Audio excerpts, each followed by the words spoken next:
YouTube, my name is Naomi Mavu, and this is another episode of IB Master. As you all remember, I will be discussing many different topics upon request, and this one is one of the first topics that will be discussed, and this was requested by one of the students at Shiloh High School. We will discuss how the hormones are included and incorporated in the menstrual cycle.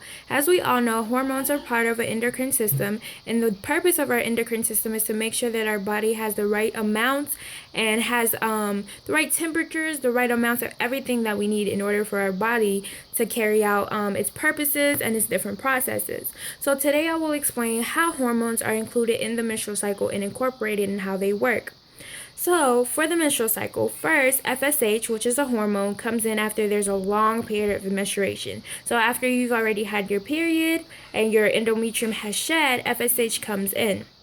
And when FSH comes in, it allows for the follicle and the oocyte to develop. I'm so sorry, guys. The oocyte and the follicle are basically, the oocyte is basically your egg, and the follicle is where the egg is placed. And so then another hormone called estrogen comes in, and it comes in after the follicle is still developing.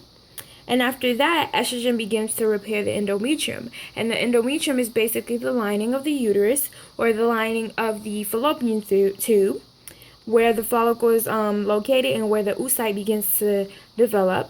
Then that stimulates another hormone called LH to come in, which causes ovulation. And ovulation is basically when your egg is released out of your fallopian tubes. That also causes for the formation of the corpus luteum.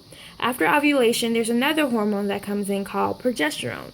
And that allows for the levels to start to rise, the levels of progesterone. And when the levels of progesterone continue to rise, it allows for the repairing and the thickening of the endometrium, which again is the lining. And that allows for FSH and LH to start to decrease because, as we all know, the endocrine system includes negative feedback and positive feedback. And as one thing increases, another thing is caused to increase, and that causes another thing to increase or decrease. So in this case, when progesterone levels rise, that causes FSH and LH levels to lower. And during the time that progesterone levels rise, if no fertilization occurs, that means that progesterone levels will begin to lower, and FSH and LH that were lowered will begin to come back in order to continue developing the oocyte and the follicle.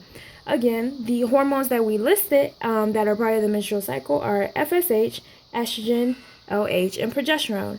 FSH is located in your pituitary gland, estrogen in your ovaries, LH in your ovaries, and progesterone as well in your ovaries. Thank you again for listening, and I hope you guys, learned and got out of this what you need to get out of this. This was a simplified version of what happens during the menstrual cycle, what hormones are included, and I hope that it really helped. Thanks again. Don't forget to subscribe and suggest more topics. Thank you.